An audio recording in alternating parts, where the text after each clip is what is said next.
भाई सारे भाईजान राम राम। राम राम जी। मैं अभी थोड़े दिन पहले ना टोल के ऊपर एक भाई था तो बड़ा खानदानी सा लगा, क्योंकि उसने जब किसान के बेटे कहा तो उसने किसान के ऊपर मुद्दे पर काफ़ी सारी चर्चाएं हुई और उसने एक सवाल करा था कि किसान को यहाँ पर जाने की छूट क्यों दी जाए और किसान को छूट क्यों मिले। तो आते आते करण ने एक बात कही, वह मेरे एकदम खटकी जब ये भी चलते चलते, भाई अगर यो हाईवे ना होता, एलिवेटेड हाईवे जिसके ऊपर मतलब इतनी चढ़ा दी ना 20-20 फुट 30-30 फुट माटी चढ़ा दी, इतने ऊंचा एक तरीके से ये समझो आप पूरे हरियाणा के अंदर एक पूरी का पूरा बॉर्डर लाइन खींच दिया और हरियाणा को 2 भागों में बांट दिया। अगर ये लाइन है, मैं इस टाइम पे खड़ा हूँ 152D के ऊपर, जो नारनौल से अंबाला पेवा उतरता है जो उस रोड के ऊपर, और इसके दोनों तरफ आप देख लोगे एक बारी तो ये देखो किसान की फसल कैसे बर्बाद हो रही है। जब किसान के खेत में पानी को निकलने के लिए जगह नहीं मिलेगी, जब बारिश के पानी को जगह नहीं मिलेगी, पर लेकिन भी देख लो भाई, और अगर ये पुल ना होता, मतलब अगर ये सड़क ना होती, ये 152D ना होता, तो क्या इसके हालात कुछ अलग हो सकते थे। और दूसरा, जितनी बदरों हैं जिनमें आप ड्रेन वाली वो बोलते हैं, और खाली जो नहर वाला इशू है, कुछ इश्यूज थे जिसके ऊपर बात करें तो कुछ करण बोलेगा कि सुनील बोलेगा। भाई तो पहले सुनील अब बताओ इस पे, जो बाकी के लोग जिनसे मैंने कहे थे कि बोला यू हाईवे की सुविधा मिल गई है, क्योंकि शहरी जो लोग होते हैं ना वो ग्राउंड पर कभी काम नहीं करते। उनको तो जाइए कहेंगे किसान बर्बाद हो गया तो तुम खाना कहाँ से खाओगे, वो तो कह देते हम तो ना किसी जोटे से वो मंगा लेंगे, ऑनलाइन ऑर्डर कर लेंगे, फिर कह देंगे किसी कंपनी से मंगा लेंगे, पिज्ज़ा खा लेंगे, बर्गर खा लेंगे। मतलब उनका ऐसी चीज़ें खाने पे ज़्यादा विश्वास रहता है। वो ग्राउंड पे किसान की समस्या को नहीं समझते हैं। वो इंजन हमेशा आमतौर पे किसान थोड़ी हाइट पे रखता है जब भी वो करता है। यो भी इंजन आधा डूबा पड़ा है, इसका भी आप देखोगे व्हील जितना है, पर अन्य भी इंजन जितने हैं वो सारे डूबे पड़े हैं। तो इसका मतलब ये होगा कि पानी कम से कम 3-3 फुट यहाँ हो सकता है, या जो आप ये देखोगे दीवार लगभग 6 फुट की होती है। 6 फुट की दीवार में यहाँ मात्र 3-1 फुट आपको दिखाई दे रहा होगा, और 3 फुट इसका मतलब पानी यहाँ कन्फर्म है कि जो इतना डूबा हुआ है, पानी यहाँ तक आया हुआ है, बहुत बुरा हाल है। तो इस ऊंचाई पे होते हैं जी पहले। हाँ, इंजन वही बोल रहा है, इंजन पहले से ही ऊंचाई पे होता है। तो क्या कहेंगे सुनील भाई?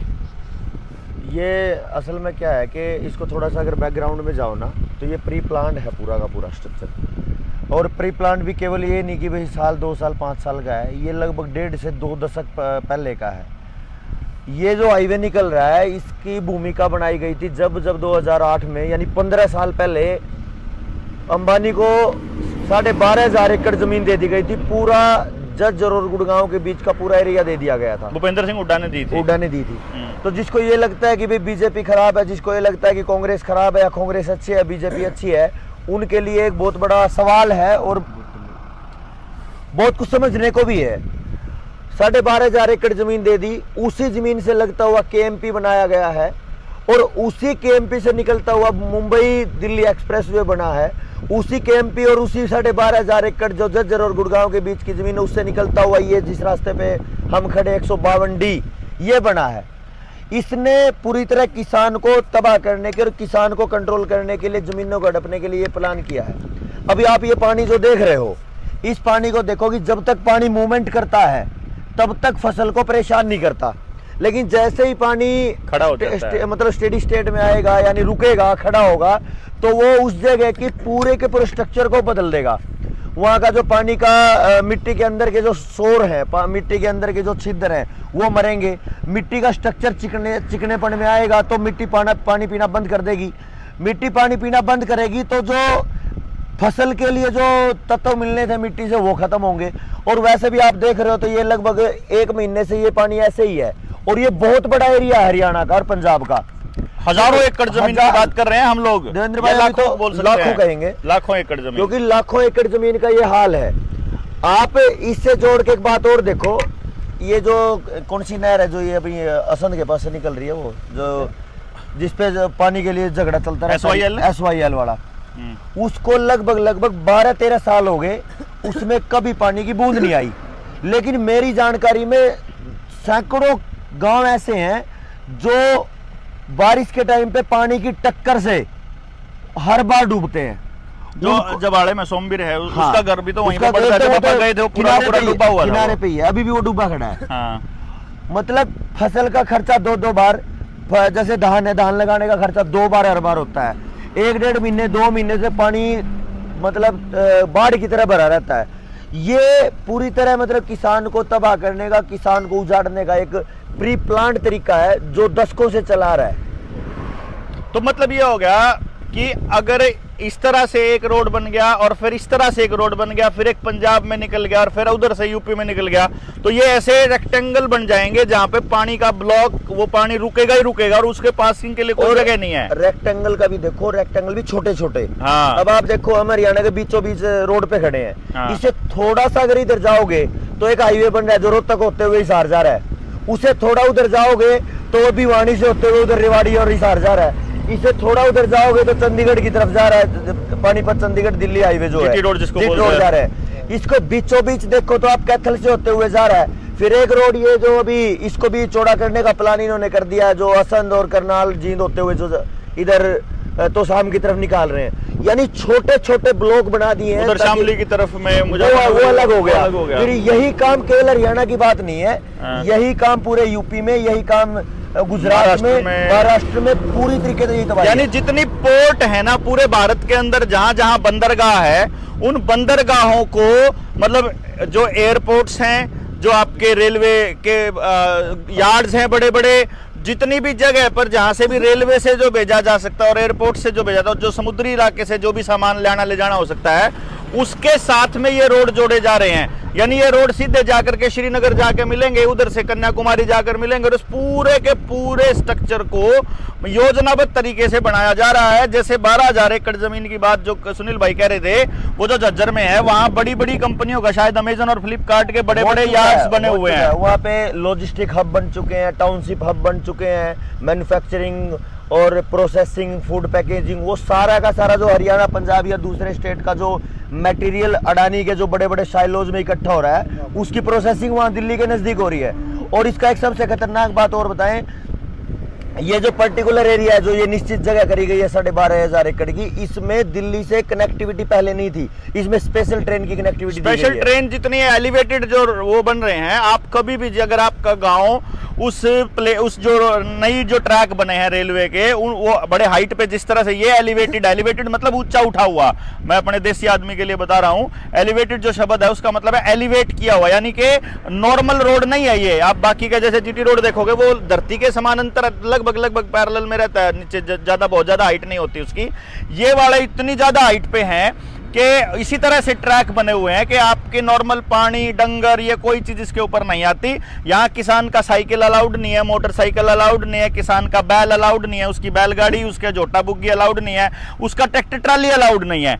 ये केवल और केवल बड़े बड़े ट्रकों के लिए है। आप खड़े हो जाओ, मैं सुबह से, हम लोग इस पे जा रहे हैं, सुबह से जितने बड़े बड़े जो ट्रक है कार्गोज के, वो सारे के सारे के ऊपर, इसके ऊपर लिखा हुआ है Adani gas, Adani cargoes, Adani food, Adani logistics, Adani लगा हुआ है। और इस पे मैं आपको ये बता देता हूं कि जब ये अगला लॉकडाउन लगाने की तैयारी कर रहे हैं, उसका इंफ्रास्ट्रक्चर तैयार किया जा रहा है कि जब उन प्रोसेसिंग इलाकों से जब आपके पास ड्रोन के द्वारा जब भोजन पकड़ाया जाएगा, जो फूड के पैकेट है, जो बिस्किट के पैकेट है, जो आपको डबल रोटी पकड़ाएंगे, आपके घर के ऊपर ही ड्रॉप करेंगे, वो सीधे के सीधे आपके घर के बाहर। हाँ, उनके बड़े ट्रकों के लिए ये सारा कुछ हो रहा है। और जो रेलवे वाला, एक मिनट में आपकी बात पूरी कर लूं, फिर भूल जाऊंगा, जो एलिवेटेड ट्रैक जिसकी मैं बात कर रहा था ट्रेन की, अगर उसके आसपास आपका घर है तो आप देखोगे कि उसके ऊपर डबल डेकर वाली जो माल ढोने वाली गाड़ियां ना, केवल वो चल रही हैं उसके ऊपर। और अगर कोई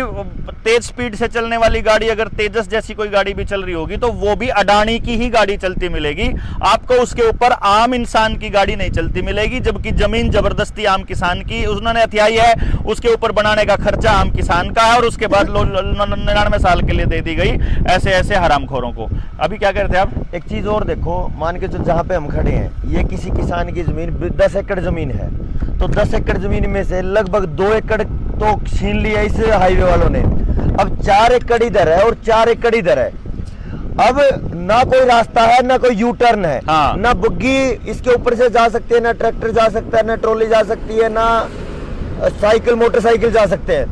अगर उसको अपने इस खेत से उस खेत में अगर जाना पड़े तो 20 किलोमीटर का चक्कर काट के आना पड़ता है उसको। अब उसकी जिंदगी की जो दुर्गति है उसका लेवल कोई समझ नहीं सकता। अब यहाँ हम पिछले जो कट से आए हैं वो इसको तबाह करने का भी एक षड्यंत्र है। इसको तो देखो, इसको कर्ण बताएगा, कर्ण बताइए भाई। हाँ तो इनसे ही समझते हैं। हाँ बताओ भाई। जैसे कि सुनील भाई ने बताया कि गांव खराजपुर से हैं, यो पूरा का पूरा इलाका यमुना से सटा इलाका है हमारा, कई गांव है वहाँ पे। तो अभी पीछे बात भी हुई थी, पहले तो रेत की खान की बात, अभी उससे पीछे गुंथला गांव था, वहाँ पे रेत की खान लगी हुई थी।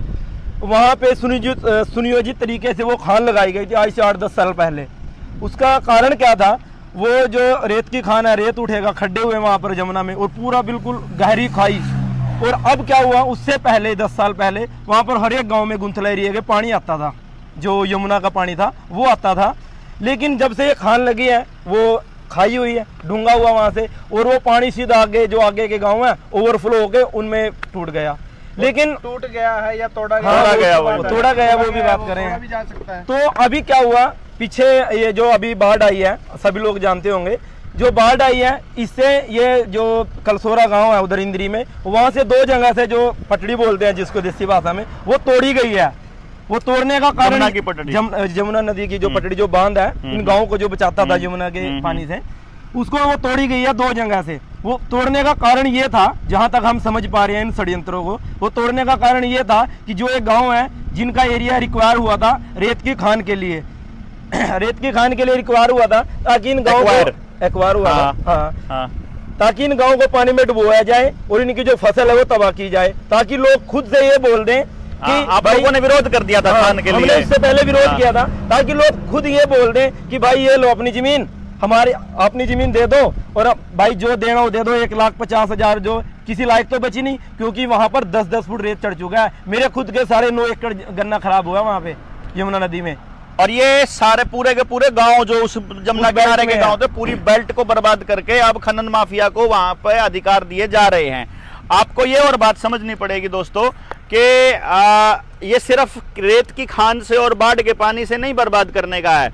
आपके गांव के आसपास कोई ना कोई मिल या कोई कारखाना या कोई डंपिंग यार्ड या फिर कोई ना कोई ऐसा इथेनॉल का प्लांट या कुछ भी ऐसा केमिकल का प्लांट वो लोग लगाएंगे जिससे आपके आसपास या तो राखी आपको खराब करेगी या फिर आपसे स्मेल इतनी गंदी आपके आसपास रहेगी, ताकि गांव के लोगों का जो रहना है ना वो मुश्किल बदतर से बदतर होता चला जाए और वो लोग खुद गांव को छोड़ने के लिए तैयार हो जाएं, क्योंकि ये जमीन जो है गांव की इनको चाहिए किसी भी कीमत पर। शहरीकरण को बढ़ाने के लिए, शहरों में सस्ते मजदूर लेकर जाने के लिए ये लोग किसी भी हद तक जाएंगे और आपके गांव को बर्बाद करेंगे, चाहे उसमें आपकी जमीनों को काबू करना हो, केसीसी के नाम पर आपकी जमीनें आपके हथियाना हो, चाहे लोन के नाम पर आपको कर्जदार रखना हो या फिर आपके भाईचारे को तोड़ना हो। अभी हमारा लोग क्या करते हैं, भाईचारे से पैसा ले लेते हैं और सिविल खराब होने के डर से बैंक से डीलिंग ठीक रखना चाहते हैं और भाईचारे से खराब कर लेते हैं, जिससे वो बर्बाद हो रहे हैं लगातार।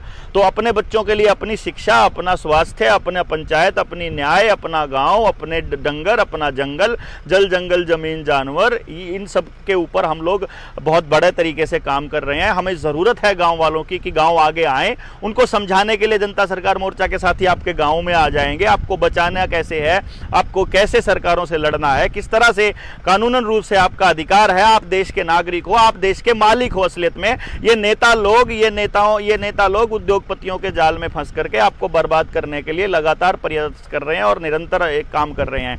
आपको इस षड्यंत्र से लड़ना पड़ेगा। वीर सिंह कुछ कहना चाह रहा है। और जो लोग ये कह रहे हैं कि हमें मुआवजा मिल जाएगा, हमें जमीनों के पैसे मिल जाएंगे, पैसे का करोगे क्या? और वो पैसा जो देंगे वो कुछ समय के लिए देंगे कि आपके खेत में से रेत खत्म हो गया, अब तुम्हारा ठेका खत्म है। जो 1-1 लाख रुपए का ठेका दिया जा रहा है ना, वो सिर्फ कुछ समय के लिए दिया जा रहा है। वो 2-3 महीने में उसमें खत्म कर देंगे रेत, बाद में क्या करोगे?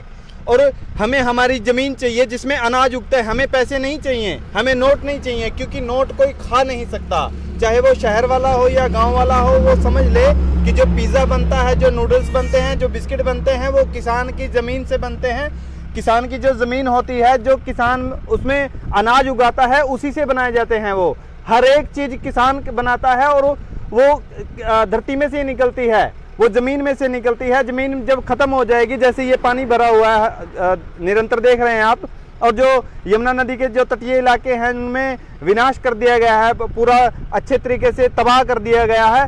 वो तबाही क्या करेगी, वो हमें भूखा मारेगी, जिसके लिए ये क्लाइमेट लॉकडाउन कर रहे हैं। जैसे गुरुजी ने बताया कि वो ऐसा ऐसा करके करेंगे, फिर वो ड्रोन्स आपको रोटी दे के जाएंगे, वो ब्रेड दे करके जाएंगे, वो ब्रेड कितने सड़े हुए होंगे जो आपको बीमार कर देंगे, आपको जीने लायक छोड़ेंगे नहीं, तो फिर कहाँ जाएंगे हम? उन नोटों का क्या करेंगे? मैं सिर्फ यही कहना चाहता हूँ, जो लोग अभी इतना मान के बैठे हुए हैं कि हमें तो ठेका मिल गया, वो ठेके का करेंगे क्या? जब उनके बच्चे तड़फेंगे, बच्चे भूखे मरेंगे, तब क्या करोगे? वो ट्रक जो इतने बड़े बड़े, इतने सैकड़ों टन के, हजारों टन के जो ट्रक निकलेंगे रेत ले करके, उसके नीचे किसी कोई हादसा आकर के कोई किसी के साथ कोई दुर्घटना हो जाती है तो क्या करेंगे? मुआवजा मिल जाएगा तो मुआवजे का करेंगे क्या जब व्यक्ति नहीं रहेगा?